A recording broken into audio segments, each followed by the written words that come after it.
Hello students.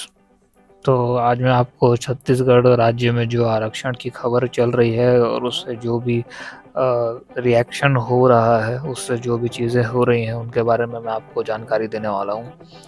तो basically आरक्षण जो नियम होता था पहले के, जो रिज़र्वेशन होती थी एसटी, एससी और ओबीसी कास्ट के लिए, उसमें उस नियम में एक नई चेंजेस आने की बात चल रही है। तो पिछले कई सप्ताह से इस आरक्षण के नियम में बदलाव करने के बारे में जो है बातें चल रही हैं छत्तीसगढ़ सरकार में। अब जो पहले जो नियम होता था एसटी, एससी और ओबीसी कास्ट कैटेगरी वालों को 100% में से 58% जो रिज़र्वेशन दिया जाता था, यानी कि आरक्षण दिया जाता था, जिसके मुताबिक ये होता था कि चाहे वो कोई स्कूल या कॉलेज में एडमिशन हो या फिर कोई सरकारी नौकरी निकलती है या कोई भर्ती प्रक्रिया होती थी, उसमें उनके लिए वो सीट्स रिज़र्व्ड होती थी, यानी कि केवल उन कास्ट कैटेगरी वाले छात्रों को ही उन सीट्स में एडमिशन या नौकरी दी जाती थी। तो पहले ये जो क्राइटेरिया होता था वो 58% होता था, जिसे अभी कम करके 50% लाने की सरकार तैयारी कर रही है। और जो क्राइटेरिया पहले होता था उसे भी चेंज किया जा रहा है अलग-अलग कास्ट कैटेगरी वालों के लिए। तो सबसे पहले आज हम इसकी पूरी जानकारी जानेंगे कि इससे क्या प्रभाव पड़ रहा है छात्रों की ज़िंदगी पे, और इसके आगे इनके भविष्य पे क्या इसका असर देखने को मिल सकता है और ये नियम किस तरीके का होने वाला है। इसकी जानकारी के लिए मैंने एक ब्लॉग अपने वेबसाइट onlinestudentsewa.com में आज ही अपलोड किया है, और अगर आप इसे डायरेक्ट अपने फ़ोन में देखना चाहते हैं तो आप प्ले स्टोर से ऑनलाइन स्टूडेंट सेवा ऐप डाउनलोड कर सकते हैं। सामने लेटेस्ट अपडेट में आपको ये मिल जाएगा। तो चलिए इसी ब्लॉग के माध्यम से ही आज हम इसकी जानकारी देखते हैं। तो जैसे कि यहाँ पे सबसे पहले देख लेते हैं कि नया नियम जो है उसमें क्या चेंजेस है। तो यहाँ पे जो है, जैसे मैंने लिखा है, 19 सितंबर को हाई कोर्ट में ये राज्य में जो चल रहे थे 58% के जो आरक्षण थे उसको 50% करने का फैसला जो जारी किया था बिलासपुर हाई कोर्ट से। इसके मुताबिक जो एसटी कैटेगरी वाले होते थे, यानी कि अनुसूचित जनजाति, मोस्टली जिनमें आदिवासी कैटेगरी के छात्र आते थे, उनका जो है 32% जो क्राइटेरिया होता था उसे घटाकर 20% कर दिया जाएगा, यानी कि इसमें उन्हें 12% कम किया जाएगा। वहीं एससी कैटेगरी यानी कि अनुसूचित जाति का जो क्राइटेरिया था वो 12% था, उसे 16% किया जा रहा है, यानी कि जो क्राइटेरिया वहाँ से कम हुआ है वो एससी कैटेगरी वालों में 4% बढ़ाया जाएगा, जिससे कि वो 16% हो जाएगा। और वहीं ओबीसी का जो 14% का क्राइटेरिया था वो सेम रहेगा। इससे ये होगा कि जो बच्चा 50% का जो क्राइटेरिया है वो जनरल, ओबीसी, एसटी, एससी में जो भी छात्र योग्य होंगे वो सभी के लिए रहेगा। मैंने एक ये चार्ट बनाया है, उस चार्ट के मुताबिक आप देख सकते हैं कि इस तरीके से पहले ये क्राइटेरिया हुआ करता था। एसटी कैटेगरी को 32% आरक्षण मिलता था और एससी कैटेगरी वालों को 12% आरक्षण मिलता था, और ओबीसी कैटेगरी वालों को 14% आरक्षण मिलता था, और बाकी 42% सभी के लिए होता था।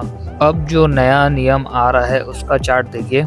अब डायरेक्ट 50% जो है वो सभी के लिए रहेगा और बाकी 50% में इसे विभाजित किया गया है। ओबीसी का 40% ही रहेगा और एसटी कैटेगरी का 20% और एससी कैटेगरी का 16%। तो ये एक प्रकार से बराबर के जैसा इसे बना दिया गया है। तो इस तरीके से जो है बदलाव हो जाएगा। उम्मीद करता हूँ कि आपको समझ में आया होगा कि किस तरीके से इसका जो चेंजेस होने वाला है नए नियम पे होने वाला है। अब देखते हैं कि अभी जो है राज्य भर में इस नियम के चक्कर में जो परेशानी छात्रों को झेलनी पड़ रही है और क्या चीज़ें हो रही हैं। तो क्योंकि ये नियम अभी पूरी तरीके से लागू नहीं हुआ है, इस नियम पे कार्य अभी सरकार का चालू है। तो सरकार ने नए नियम को पूरी तरीके से लागू करने के लिए जो भर्ती प्रक्रिया चल रही थी छत्तीसगढ़ में, उसे भी रोक दिया है। जैसे कि यहाँ पे आप देख सकते हैं कि बहुत सारे कॉलेज में प्रवेश और नौकरी की जो भर्ती प्रक्रिया है उसको पोस्टपोन कर दिया गया है, यानी कि स्थगित कर दिया गया है। जैसा कि एग्ज़ाम्पल के तौर पे मैंने ये एक आर्टिकल लिखा था, छत्तीसगढ़ पुलिस एसआई भर्ती की जो प्रक्रिया थी उसे स्थगित कर दिया गया था। इसकी सूचना मैंने अपने एप्लीकेशन और इस वेबसाइट में दी थी। उसका ये नोटिस जो आया था व्यापम के द्वारा, उसे आप यहाँ पे देख सकते हैं। और अगर आप इस ब्लॉग को अच्छे से पढ़ना चाहते हैं तो आप ऑनलाइन स्टूडेंट सेवा एप्लीकेशन अपने फ़ोन में डाउनलोड कर लीजिए। और ये बीएड की जो डीएलएड की और बीए बीएड बीएससी बीएड की भी जो 4th मेरिट लिस्ट आई थी, उसे भी स्थगित कर दिया गया है। जैसा कि मैंने अपने ब्लॉग में पहले भी ये सूचना दे दी है कि जो मेरिट लिस्ट रोक दी गई है, उसके हिसाब से एक नई मेरिट लिस्ट आएगी जो नए आरक्षण के नियम को फॉलो करेगी और फिर छात्रों को एडमिशन दिया जाएगा। अब सबसे बड़ा सवाल जो है, और बहुत सारे छात्र मुझे कमेंट करते हैं और मैसेज करते हैं कि ये जो प्रक्रिया रुकी हुई है वो कब तक रुके रहेगी। इससे वो काफ़ी परेशान हैं और चिंतित हैं। तो मेरे एक अनुमानित तौर पे ज़्यादा दिन तक ये प्रक्रिया को रोकी नहीं जा सकती, क्योंकि नया सत्र भी जल्द ही समाप्त हो जाएगा। इसलिए जैसा कि मैंने यहाँ पे लिखा है कि नवंबर माह तक, यानी कि नवंबर के महीने में हो सकता है कि अंत तक या उसके बीच में ही ये जो है नियम, जो कानून है वो जारी हो जाए। तो जिसके ज़रिए फिर ये होगा कि ये जो प्रक्रिया है वो सारी प्रक्रिया दोबारा से नए नियम के साथ में शुरू हो जाएँगी। तो और अन्य जानकारी और ऐसी ही और सूचनाओं के लिए चैनल को आप सब्सक्राइब कर सकते हैं। और आप कमेंट सेक्शन में मुझे ज़रूर बताइए कि क्या ये नियम जो है वो जो लागू हो रहा है वो सही है, और आपकी राय में क्या है, सही है या नहीं है। मैं आपको बता दूं कि इस नियम से ये होगा कि 50% जो जनरल कैटेगरी के स्टूडेंट्स होते थे, उनको ये जो 8% का जो बेनिफिट मिलेगा वो सभी स्टूडेंट्स को मिलेगा जो डिज़र्विंग होंगे, और इससे उन्हें मौका दिया जाएगा। लेकिन जो छत्तीसगढ़ के जो निवासी हैं, आदिवासी निवासी हैं, एसटी एससी कैटेगरी के, उनको आरक्षण में थोड़ी-सी कमी देखने को मिल रही है। तो आप कमेंट करके अपना ओपिनियन मुझे ज़रूर बताइए, और ऐसे ही और वीडियोस के लिए आप कमेंट में मुझे रिक्वेस्ट कर सकते हैं, मैं उस पे वीडियो बना दूँगा।